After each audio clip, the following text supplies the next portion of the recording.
আসসালামু আলাইকুম। আজকে আমি মাটি চুলা রান্না করতেছি।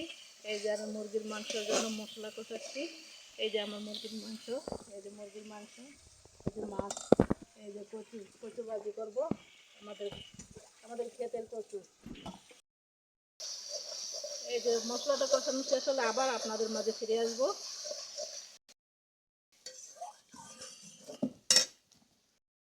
মশলা কষানো হয়ে গেছে, এখন আমি একটু পানি দিয়ে দিলাম।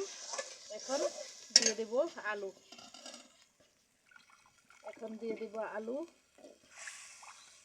এই যে আলুটাকে একটু কষিয়ে নিব।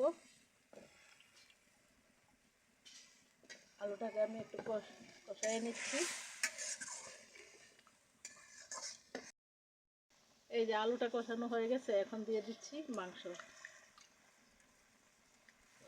মাংসটা দিয়ে ভালো করে আবার কষাতে হবে।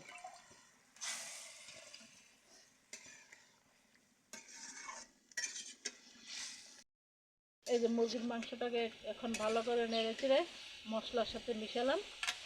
এখন আমি সিদ্ধের জন্য রেখে দিলাম ঢাকনা দিয়ে। আবার মাংসটাকে একটু নাড়াচাড়া করতেছি। এই যে দেখেন আমার আমার রান্না।